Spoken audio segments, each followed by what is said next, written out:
अस्सलामु अलैकुम वरहमतुल्लाहि वबरकातुह।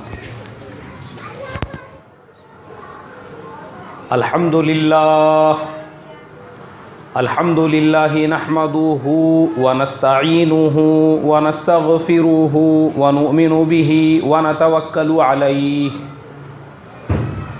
व नऊज़ु बिल्लाहि मिन शुरूरि अनफुसिना व मिन सय्यिआति अअमालिना। मन यहदिहिल्लाहु फला मुदिल्ल लहु व मन युद्लिलहु फला हादिय लहु व नशहदु अल्ला इलाहा इल्लल्लाहु वहदहु ला शरीका लहु व नशहदु अन्न सय्यिदना व मौलाना मुहम्मदन अब्दुहु व रसूलुहु अल्लज़ी उरसिला बिल हक़्क़ि बशीरन व नज़ीरा। अम्मा बअदु फ़क़द क़ाल अल्लाहु तबारक व तआला अऊज़ु बिल्लाहि मिनश शैतानिर रजीम बिस्मिल्लाहिर रहमानिर रहीम। इन्नल्लाहा ला युग़य्यिरु मा बिक़ौमिन हत्ता युग़य्यिरु मा बिअन्फुसिहिम। सदक़ल्लाहुल अज़ीम। मोहतरम भाइयों, बुजुर्गों और दोस्तों, आप लोगों ने ये ख़बर पढ़ी होंगी, सुनी होंगी कि मुसलमानों की तकरीबन 42 लड़कियां, और उसमें बहुत सारी पूना शहर की है, गैर ईमान वालों से निकाह करना चाहती है। उसके लिए उन्होंने बाज़ाब्ता कोर्ट के अंदर एप्लीकेशन दिया हुआ है। और एक मुसलमान लड़की किसी और शहर की, मैं उस शहर का नाम नहीं लूँगा, उसकी उम्र सिर्फ 19 साल और वो 61 साल के बूढ़े गैर मुस्लिम के साथ में शादी करने के लिए तैयार है। ऐसी जो एप्लीकेशन, इस तरह की जो दरखास्तें हैं मेरे मोहतरम दोस्तों, हर शहर, हर ज़िले के अंदर, हर सूबे के अंदर मुसलमान लड़कियों की तरफ से ये कोर्ट के अंदर दी गई है। और कोर्ट की तरफ से उसकी तारीख़ मिलती है कि ये तारीख़ को तुम्हारा निकाह किया जाएगा। ये ख़बर, ये न्यूज़ हमारे पूरे मुसलमान मुआशरे के लिए इंतहाई गम और अफसोस की बात है। आज हर मुसलमान इसके ऊपर तबसरा कर रहा है, इसके ऊपर बात कर रहा है, इसके ऊपर मैसेज कर रहा है, इसके ऊपर फ़ोन कर रहा है। लोगों ने मुझे फ़ोन किया गुजरात से, मुझे फ़ोन किया मालेगांव से, मुझे फ़ोन किया मुख्तलिफ़ शहरों से। कहा मौलाना देखो, आपके शहर में, आपके इलाके में इस तरह की ख़बरें हमको पढ़ने के लिए मिल रही है, इसकी हकीकत क्या है? लेकिन मेरे मोहतरम दोस्तों, आज मैं आप तमाम लोगों को ये बताना चाहता हूँ, असल में हम मुसलमान बेगैरत और बेहिस हो चुके हैं। हम मुसलमानों को इस बात की तो फ़िक्र है कि मुसलमान लड़कियां वो गैरों के साथ में निकाह करने के लिए तैयार है, मगर ख़ुद हम मुसलमान उसके लिए ज़िम्मेदार हैं। हम उसके लिए कैसे ज़िम्मेदार है? मैं आपको जो फैक्ट है वो बताना चाहता हूँ। मुझे ऐसा चिल्ला पुकार करके बयान करने की आदत नहीं है, खाली जोशीली और जज्बाती बातें करने की आदत नहीं। इसका जो फैक्ट है, फैक्ट, वो मैं आपको बताऊंगा। इसकी वजह क्या है, इसका रीज़न क्या है? हम मुसलमान हो चुके हैं लालची, और लालच हमारे अंदर इतना कूट कूट के भरा हुआ है कि हम मुसलमान अपने बेटा हो या बेटी, उसकी जल्दी से शादी और निकाह करने के लिए तैयार नहीं है। हमारे नबी पाक सल्लल्लाहु अलैहि वसल्लम ने हमको इस बात का हुक्म दिया कि अपने बच्चों के निकाह में जल्दी किया करो। या माशरत शबाब, अल्लाह के नबी जा रहे थे, आपने नौजवानों को खिताब करके कहा, ऐ नौजवानों, जल्दी से जल्दी निकाह करो। किसी ने कहा, ऐ अल्लाह के नबी, निकाह करने की मेरी कैपेसिटी नहीं है। फरमाया, फिर तुम रोज़े रखो। कहा कि जल्दी से जल्दी निकाह करो। निकाह ये तुम्हारे शर्मगाहों की हिफाजत करने वाला है और तुम्हारी नज़रों को नीचा रखने वाला है। फरमाया जल्दी से जल्दी निकाह करो। आज ये लड़कियों के मसाइल इसलिए पैदा हो रहे हैं, आज का मुसलमान चाहे अपना बेटा हो या बेटी, उसके निकाह जल्दी करने के लिए तैयार नहीं है। हमने अपने बेटों को भी और अपने बेटियों को भी कमाई का जरिया समझ लिया, कमाई का जरिया। जैसे खेत में काम करने वाला बैल होता है, आज का मुसलमान अपने बेटा बेटी को वैसा ही समझ रहा है। मैंने इसकी तालीम के ऊपर लाखों रुपये खर्चा किए, अब यह बेटा या बेटी की उम्र हो चुकी है निकाह की, तो बाप ये कहता है कि जब तक मेरा बेटा, मैंने जो इसको इंजीनियर बनाने पर, डॉक्टर बनाने पर खर्चा किया हूं, वो रिकवर नहीं हो जाता, मैं इसके निकाह क्यों करके दूंगा। अब वो बेटा बैल के जैसी मेहनत कर रहा है। इसलिए बच्चे की उम्र 30 साल हो चुकी है, 35 साल हो चुकी है, बहुत सारे जो है पूरे पूरे टकले हो चुके हैं, बहुत सारे ऐसे हैं बेचारे वो निकाह के काबिल भी नहीं रहे, हकीमों के दरवाज़ों के चक्कर मार रहे हैं कि किसी तरीके से वापस से मैं निकाह के काबिल हो जाऊं, अब निकाह के काबिल भी नहीं रहे। ये माँ बाप जिम्मेदार है और हमारा मुसलमान समाज जिम्मेदार है, जो अपने बच्चों के निकाह जल्दी करके नहीं देना चाहता है। बच्चे की उम्र 21-22 साल हो गई गवर्नमेंट रूल के हिसाब से, अरे उसका निकाह करके दो, निकाह के बाद में भी वो कमाई कर सकता है, मेहनत कर सकता है, मजदूरी कर सकता है, जॉब कर सकता है। लेकिन मुसलमानों का समाज ये लालचियों का समाज बन चुका है, इनको गरीब की बेटी नहीं करना है। अब रिश्तों के लिए जल्दी निकाह क्यों नहीं होते, क्योंकि आज का लालची मुसलमान वो ये देखता है कि लड़की वाले वो पैसे में, ओहदे में, इज्जत में और माल दौलत के अंदर हमारे से 4 कदम ज्यादा होना चाहिए। क्योंकि मैं भी रिश्ते जोड़ने वगैरह के जो है थोड़े बहुत काम कर लेता हूँ, लोग मेरे पास में भी आते हैं, बोले मौलाना अपने को ऐसी लड़की चाहिए, 4-5 भाइयों में अकेली बेटी होना चाहिए, अकेली एकलौती बेटी, वैसा घर देखो, बोले एक आधा वैसा घर। ये आज का लालची मुसलमान, इसको ऐसे घर चाहिए। अरे भाई वो फुलाने साहब की 4 बेटियां, अरे 4 बेटी वाले का जिक्र ही मत करो यार, बोले ये 4-5 बेटी वाले का जिक्र मत करो। ये आज का लालची मुसलमान जिसके घर पे 4 बेटियां हैं, जिसके घर पे 5 बेटियां हैं, ये मुसलमान वैसे घर में रिश्ता नहीं करना चाहता। और फिर दूसरी और एक लालच, वो लड़की कुछ ना कुछ कमाने वाली होना चाहिए, बोले डीएड या बीएड रहेंगी ना वो बराबर रहेगा अपने लिए। ऐसी लड़की देखो, कम से कम उसने डीएड होना चाहिए या बीएड होना चाहिए, या गवर्नमेंट जॉब करने वाली होना चाहिए, प्राइवेट जॉब करने वाली होना चाहिए। मैंने बहुत सारे मेरे अपने दोस्तों को देखा जो स्कूल में मेरे साथ 1ली-2री क्लास के अंदर पढ़ते थे। अब आगे की बात बोलूं तो झटका लगेगा, अभी तक शादियां नहीं हुई उनकी। और मेरा जो बड़ा लड़का है हसन, अब उसका निकाह होने वाला है अगले साल। और जो मेरे साथ पढ़ने नहीं, अभी तक नहीं हुई। मैं जाके उनसे जब भी मुलाकात करता हूं, बोले यार मौलाना वो लड़की मिल रही नहीं, बोले जैसी चाहिए वैसी। वो एक जगह पे हमने रिश्ता देखे ना, पहले उन्होंने बोले थे कि वो लड़की जॉब करने वाली है, बातचीत हो गई, रस्म हो गया, सब हो गया, मगर पता चला वो स्कूल जो है उसको गवर्नमेंट की तरफ से मान्यता मिली हुई नहीं है। थोड़े दिनों के बाद वो स्कूल ही बंद हो गया। बोले ये आज का लालची मुसलमान, मुसलमानों के लालच की वजह से आज ये नौबत पहुंची हुई है कि मुसलमान को गरीब की बेटी नहीं करना है, मुसलमान को जो है कम पढ़ी लिखी बेटी नहीं, बच्ची नहीं करना है, गांव खेड़े की लड़की नहीं करना है। जो ये लालची मुसलमान जब मालदारों के दरवाजे खटखटा रहा है, उसकी वजह से ये जो गरीबों की बेटियां घरों पे बैठी हुई है, उनको गैरों के हाथ थामना पड़ रहे हैं। हम लोग खाली मैसेज कर रहे हैं कि मुसलमानों की इतनी लड़कियां गैरों के साथ जा रही है, उतनी लड़कियां, अरे तुम उसके फैक्ट पे गौर क्यों नहीं कर रहे हो? तुम खुद उसके लिए जिम्मेदार हो।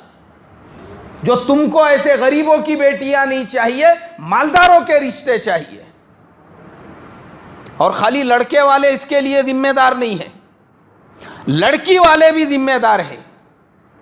आज का लड़की वाला उसको भी वो लड़का चाहिए जो ज़्यादा से ज़्यादा कमाने वाला हो, नौकरी करने वाला हो, पैसे वाला हो, दौलत वाला हो, जिसका अपना खुद का मकान हो, किराए का घर है नहीं, वहाँ नहीं देने का बोले हमको। सिंगल चाहिए, माँ बाप का एकलौता बेटा है तो सर आंखों पर, और अगर 2-3 भाई है नहीं बोले ज्वाइंट फैमिली के अंदर भी बेटी नहीं देना है। अल्लाह हिफाजत फरमाए। इस वजह से सिर्फ लड़के वालों को हम कसूरवार नहीं कहेंगे, लड़की वाले भी बराबर के कसूरवार हैं, लड़की वाले भी बराबर के कसूरवार हैं।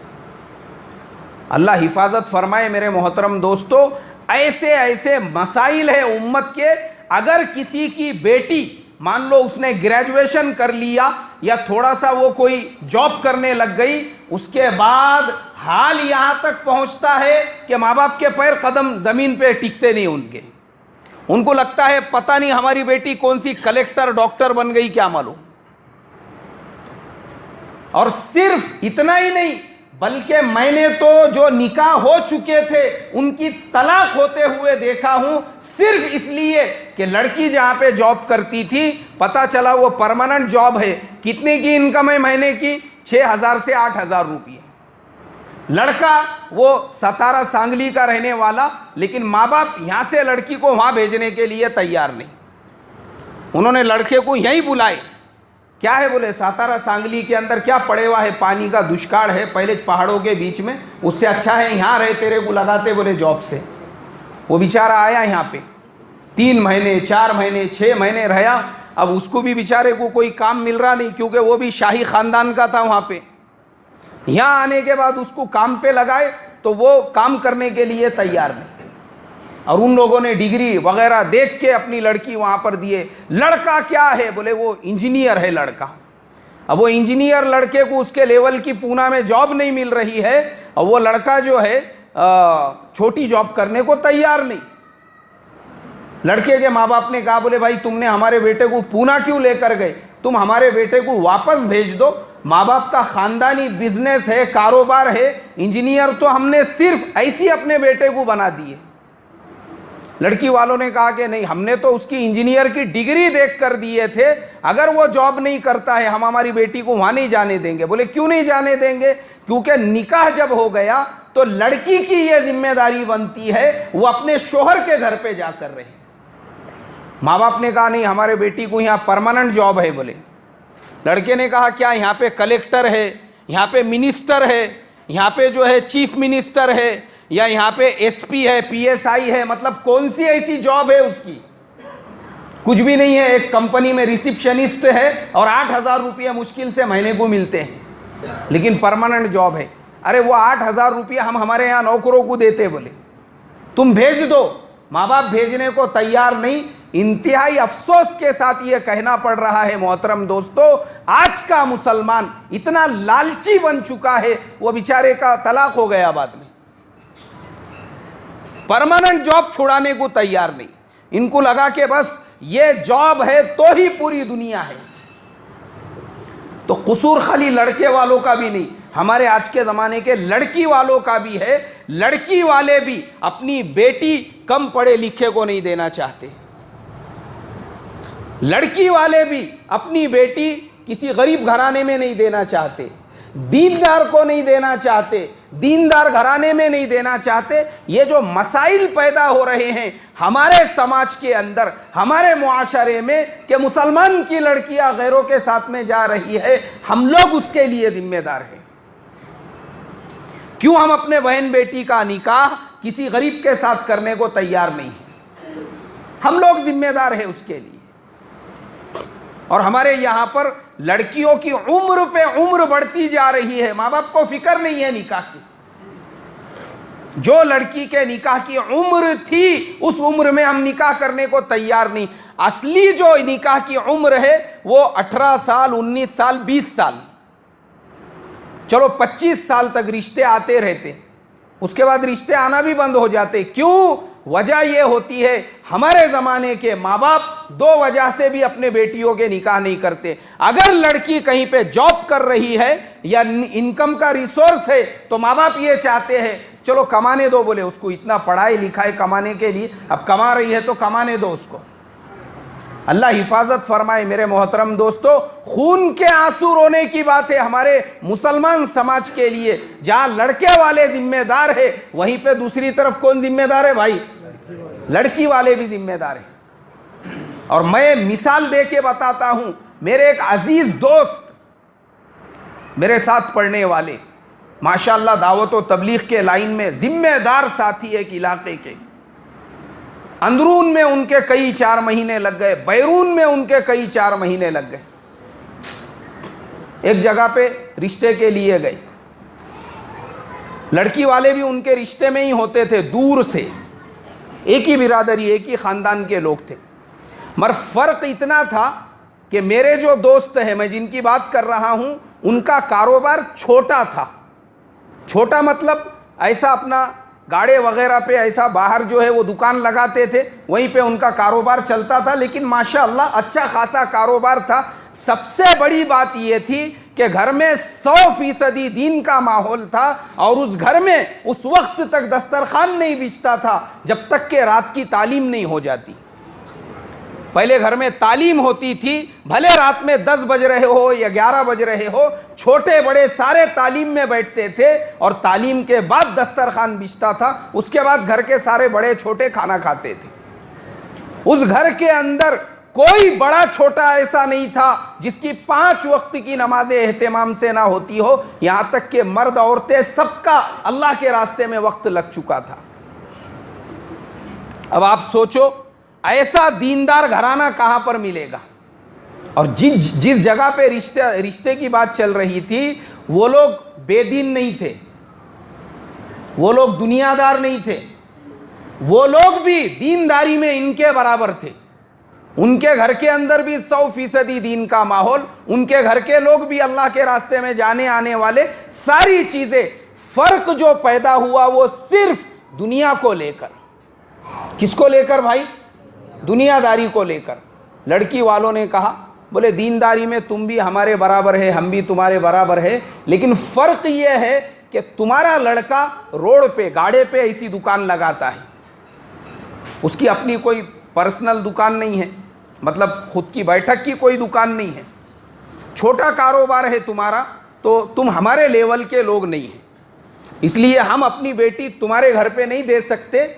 उसकी वजह से उन्होंने इनकार कर दी। मेरे मोहतरम दोस्तों, ये बात तकरीबन आज से 15-16 साल पहले की। और मेरे दोस्त ने एक यतीम लड़की से बाद में निकाह किए, गरीब बच्ची, वालिदा का इंतकाल हो गया था, और निकाह के बाद उसके वालिद का भी 2 साल के बाद में इंतकाल हो गया। गरीब बच्ची से निकाह किए। लेकिन मैं आपको बता दूं, आज वो जो मेरे दोस्त है, पहले रोड पे दुकान लगाते थे, अल्लाह ताला ने उनको खुद की दुकान दे दी। अब खुद की दुकान है उनकी, क्योंकि हालात एक जैसे नहीं रहते हैं, हालात बदलते रहते हैं। गाड़े पे जो दुकान लगाते थे, अल्लाह ने कारोबार में इतनी बरकत अता फरमाई, आज हर महीने चाइना से उनका एक कंटेनर आता है माल का। होलसेल व्यापारी बना दिया अल्लाह ताला ने। और अल्लाह ने चाहा, मेरी उनसे 2-3 दिन पहले बात हुई, बताने लगे कि इंशाअल्लाह अगले महीने या कुछ दिनों के बाद में जापान में अल्लाह के रास्ते में वो वक्त लगाने के लिए जाने वाले हैं।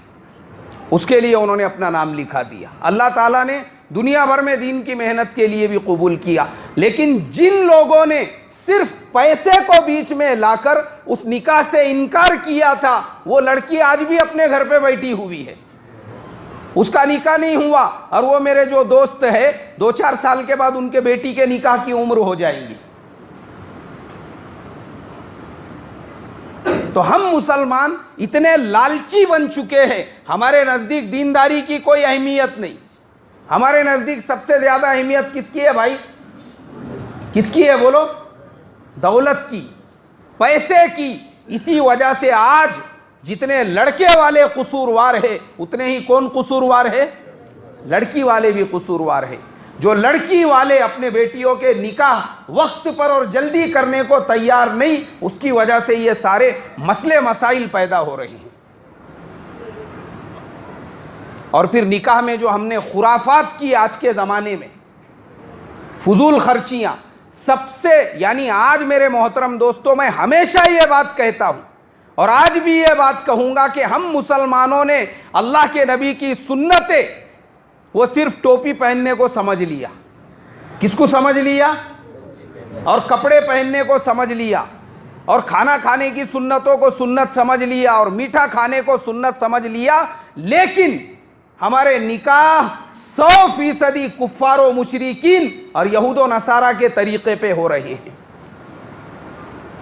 आज ये मुसलमान लड़कियां जो गैरों का हाथ पकड़ने के लिए तैयार है, हम जिम्मेदार है जो लड़की वालों से ये पेशकश रखते हैं कि हमारा निकाह फुलाने हॉल में किया जाए। कहां पे किया जाए भाई? फुलाने हॉल में। हमको सादा सिंपल हॉल नहीं चाहिए, वो हॉल अगर है तो हम निकाह के लिए तैयार हैं। अल्लाह हिफाजत फरमाए। और मैंने देखा हूं, अगर लड़के वाले पुणे के हैं और लड़की वाले बेचारे खेड़े पाड़े गांव के, लातूर के, उस्मानाबाद के, सोलापुर के, दूर के कहीं पर है, तो लड़के वाले लड़की वालों पे ये प्रेशर डालते हैं, बाबा वो लातूर, सोलापुर, उस्मानाबाद को हमारे मेहमान नहीं आएंगे, तुमको अगर निकाह कराना है पुणे में लाके निकाह करके दो हमको यहाँ पे। क्योंकि हमारे मेहमानों को आदत पड़ गई भी है, यहाँ के जो 5 स्टार हॉल है, बड़े बड़े गार्डन जो है, उसके अंदर चलते फिरते बैलों के जैसा खाना खाने की।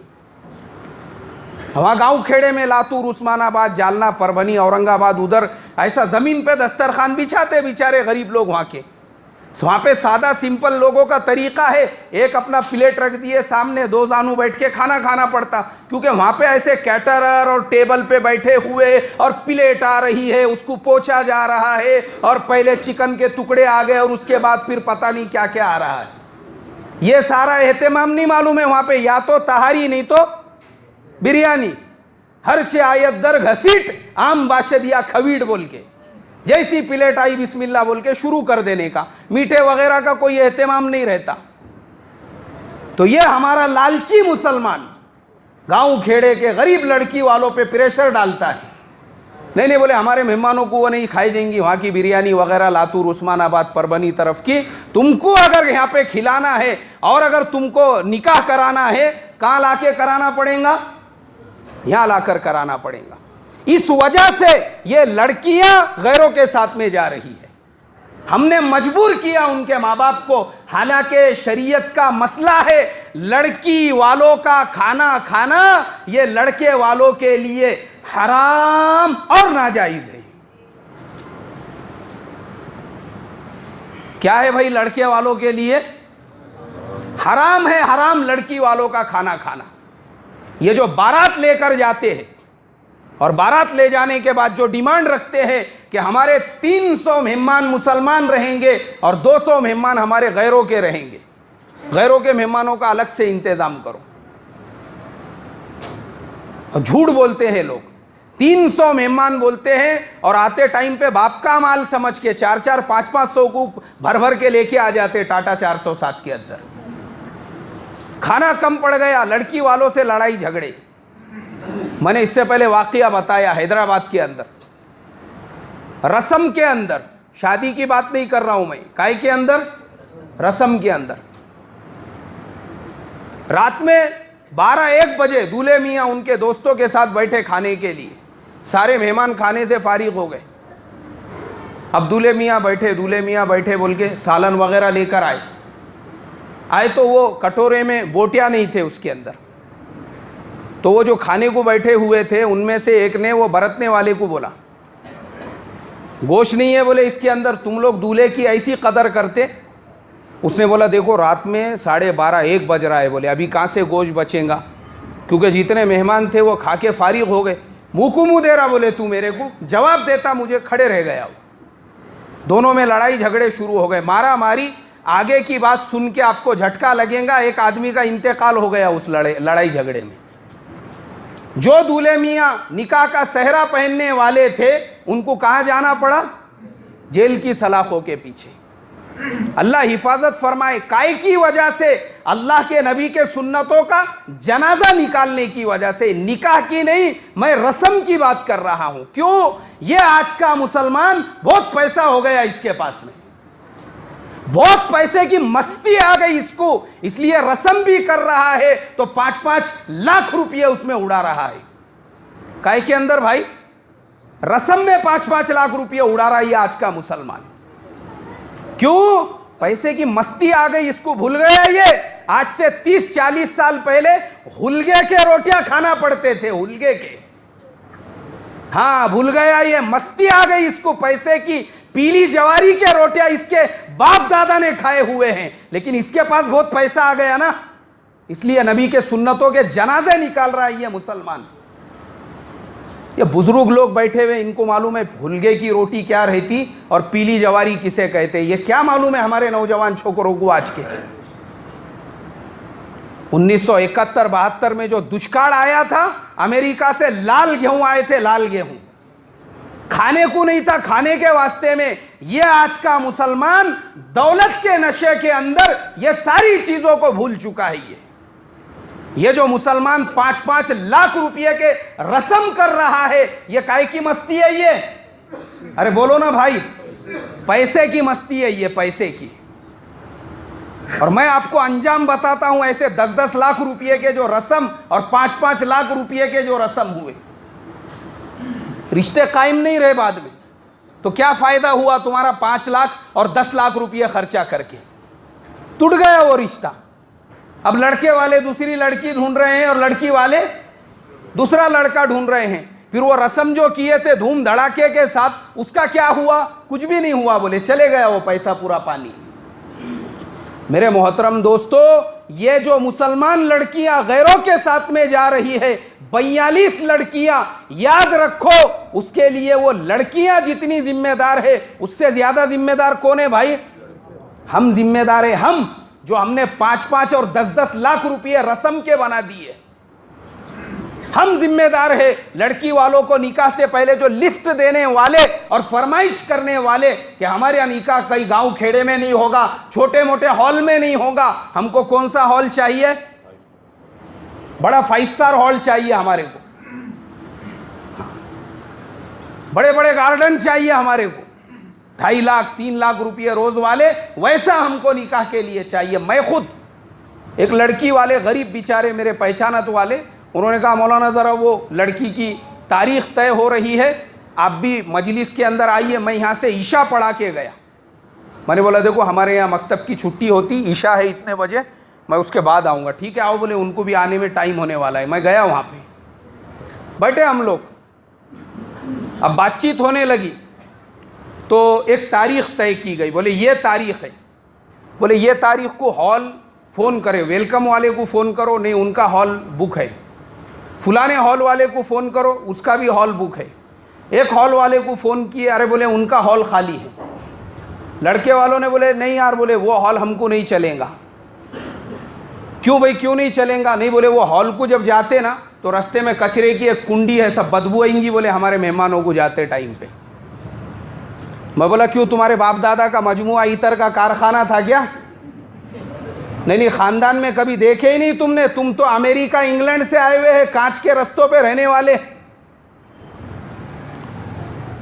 इतर का कारखाना है। मैं बोला तुम्हारा खानदानी जो तुमको रास्ते से कचरा कुंडी है हॉल के करीब में, तो उसकी बदबू आएंगी बोलते इनको। इन्होंने बदबू सूंघे नहीं जिंदगी में कभी।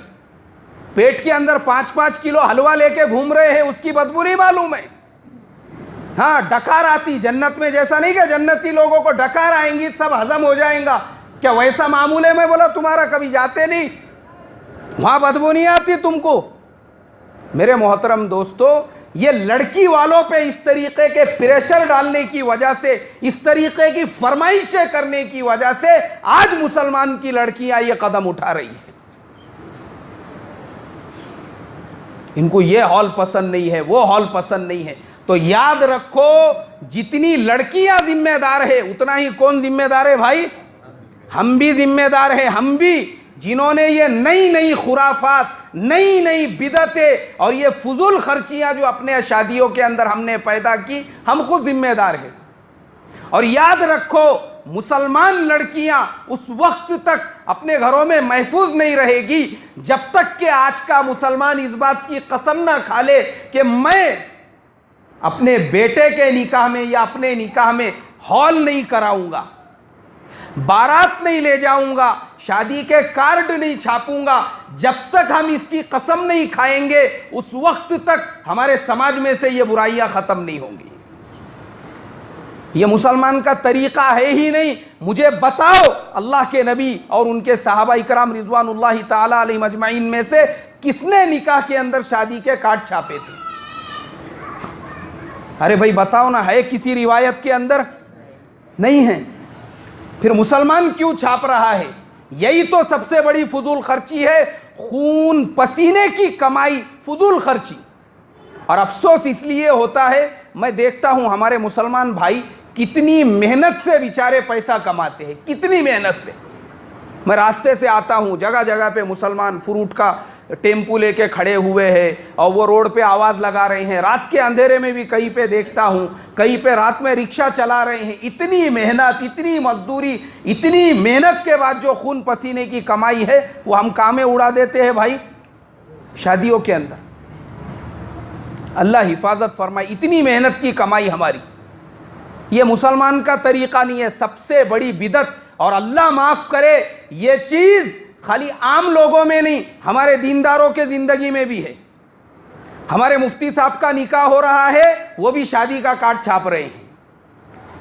हमारे इमाम साहब का निकाह हो रहा है, वो भी शादी का कार्ड छाप रहे हैं। हमारे जिम्मेदार साहब, हमारे अकाबिर साहब, उनके बेटा बेटी का निकाह हो रहा है, वो भी शादी का कार्ड छाप रहे हैं। अरे तो जब तक हमारे दीनदार, हमारे कौम के ठेकेदार वो ये चीज़ों को नहीं छोड़ेंगे, हम लोग छोड़ने वाले हैं क्या भाई? नहीं छोड़ने वाले हैं। हमको छोड़ना पड़ेगा। हमको ये जो हम दीन के ठेकेदार बन के बैठे हुए हैं ना, हमको अपने बहन बेटियों के निकाह सादगी के साथ मस्जिदों में बगैर कार्ड, बगैर हॉल और बगैर बारात के करना पड़ेंगे, तब ये मसले हल होंगे। कहाँ है कार्ड? कार्ड है ही नहीं हमारे शरीयत के अंदर। और उसके बाद में बारात, ये बारात की वजह से ये सारे फितने हैं मेरे मोहतरम दोस्तों। हाँ, और हमारे ज़माने में दीनदार साहब भी क्या लेके जा रहे हैं? अरे भाई बोलो ना, बारात लेके जा रहे हैं। इमाम साहब भी अपने बेटा बेटी की शादी में क्या लेके जा रहे हैं? बारात लेके जा रहे हैं। हमारे मुफ्ती साहब भी लेकर जा रहे हैं, हमारे जिम्मेदार साहब भी, हमारे अकाबिर, सबकी बारातें जा रही है। अरे तो जब हम खुद ये बरहमनों के, गैरों के तरीक़े को ज़िंदा करेंगे, मुझे बताओ आम लोगों की ज़िंदगी में आएगा क्या? एक आम आदमी अगर उसको अपने बहन बेटी के निकाह में इस तरीक़े से कुछ करना है, वो तो ये मिसाल देगा, बस बस समझाओ मत हमको हज़रत, तुमने खुद अपने बेटे के निकाह में क्या लेकर गए थे? बारात लेकर गए थे। अरे बस हज़रत बस, फुलाने मदरसे के जिम्मेदार को हमने देखे, उन्होंने भी क्या लेकर गए थे? बारात लेकर गए थे। वो फुलाने जिम्मेदार साहब को भी हमने देखे, उन्होंने भी क्या लेकर गए थे? तो सबसे पहले हमारी जिम्मेदारी है, हमारे ज़माने के जितने जिम्मेदार हैं दीन के, उनको ये चीज़ों पे आना पड़ेगा। बग़ैर कार्ड, बग़ैर बारात और बग़ैर हॉल के निकाह, तब जाके उम्मत के अंदर सादगी आएगी, सादगी। और जब सादगी आएगी, उसके बाद ये जो मुसलमानों की 42 लड़कियां गैरों के साथ निकाह के लिए तैयार है, वो तैयार होंगी क्या भाई? नहीं तैयार होंगी। ये सादगी लाओ अपने निकाह के अंदर, सादगी। और जो निकाह जितना सादा होगा, अल्लाह के नबी सल्लल्लाहु अलैहि वसल्लम ने उसको उतना बरकत वाला कहा है। इसीलिए आज ये सारे मसाइल मेरे मोहतरम दोस्तों हमारे अपनी वजह से है। ये हम सिर्फ शोर मचा रहे हैं कि देखिए मौलाना, मुसलमानों की इतनी लड़कियां गैरों के साथ। अरे उनको मत देखो, पहले किसको देखो? खुद को देखो, खुद कसम खाओ पहले मस्जिद में बैठकर कि हम अपने बेटों के निकाह बगैर जहेज के, बगैर बारात के, बगैर कार्ड के, बगैर हॉल के करेंगे। तो मुझे बताओ किसी मुसलमान की लड़की गैर के साथ जाएंगी भाई? नहीं जाएंगी। ये हमको कसम खाना पड़ेगी, हमको इरादा करना पड़ेगा, हमको आज़्म करना पड़ेगा। और यही सारे मसाइल का हल है। हमारे यहाँ पे औरंगाबाद के अंदर एक एमएलए हुआ करते थे, उनका इंतकाल तकरीबन आज से 20-22 साल पहले हो गया। उनका नाम था अमानुल्लाह मोतीवाला। पुराने लोगों में किसी को याद होगा, वो एमएलए थे वहाँ के, अपने वक्त के एमएलए है और बड़े करोड़पति आदमी हैं। कई पेट्रोल पंप चलते हैं उनके, और बड़े बड़े गाड़ियों की एजेंसी है उनके पास में, डीलरशिप है उनके पास। उनके बेटे का निकाह हुआ, वो मेमन है बिरादरी से, और मेमन लोगों के अंदर बिदअतें, खुराफात और बाजा और गाज सारी चीज़ें एकदम आम है उनके माहौल के अंदर। लेकिन मेरे मोहतरम दोस्तों, आप सोचो, एक आदमी वक्त का एमएलए होते हुए उन्होंने अपने बेटे का जो निकाह किया सादगी के साथ, सिर्फ 21 घर के लोग गए, निकाह करके 22वीं लड़की को अपने यहाँ पे लेकर आए। एक आदमी को भी उन्होंने दावत नहीं दी। एक आदमी को भी दावत दी क्या भाई? कोई कार्ड नहीं, कोई दावत नहीं, कोई उसका कुछ नहीं है। अपने यहाँ से 21 लोग निकले, वहाँ पे मस्जिद के अंदर निकाह हुआ, और साथ में 22वीं लड़की को बगैर जहेज के, बगैर किसी चीज़ के, ये मिसाल कायम की उन्होंने पूरे मुसलमानों के लिए कि अगर आज का मुसलमान भी ये चाहे कि अल्लाह के नबी को, सुन्नत को जिंदा करे, अरे वो कर सकता है या नहीं कर सकता है? आज जो हम मार खा रहे हैं वो सिर्फ नामवरी की वजह से। किसकी वजह से? नाम के वास्ते सब कुछ किया जा रहा है, बोले नाम के लिए, लोग क्या कहेंगे। लेकिन याद रखो, वो भी तो मुसलमान थे और वक्त के एमएलए थे, लेकिन उन्होंने अल्लाह के नबी के सुन्नत के मुकाबले में लोगों की परवाह की क्या भाई? नहीं परवाह की। तो इसलिए मेरे मोहतरम भाइयों, बुजुर्गों, दोस्तों, आखिर में यही कहूँगा, देखो ये मुसलमान लड़कियों के जो मसाइल है ये हमारी वजह से है। हम जब सादगी पे आ जाएंगे, सुन्नतों पे आ जाएंगे, बग़ैर कार्ड, बग़ैर हॉल, बग़ैर बारात के निकाहों पे आ जाएंगे, ये सारे मसाइल क्या होंगे भाई? हल हो जाएंगे। अब बोलो, यहाँ पे इरादा करो, आज़्म करो, अपने बहन बेटियों के निकाह करेंगे सादे? इंशाअल्लाह। बराबर से सुने नहीं आ रहा मुझे? अंदर से बोलो तो अल्लाह की मदद और नुसरत साथ में रहेंगी, और इंशाअल्लाह अल्लाह तबारक व तआला आपकी औलादों के जान में, माल में, इज़्ज़त में, आबरू में बरकत अता फरमाएंगे। अल्लाह मुझे आपको अमल की तौफीक अता फरमाए। जिनकी सुन्नतें बाकी है वो पढ़ ले भाई।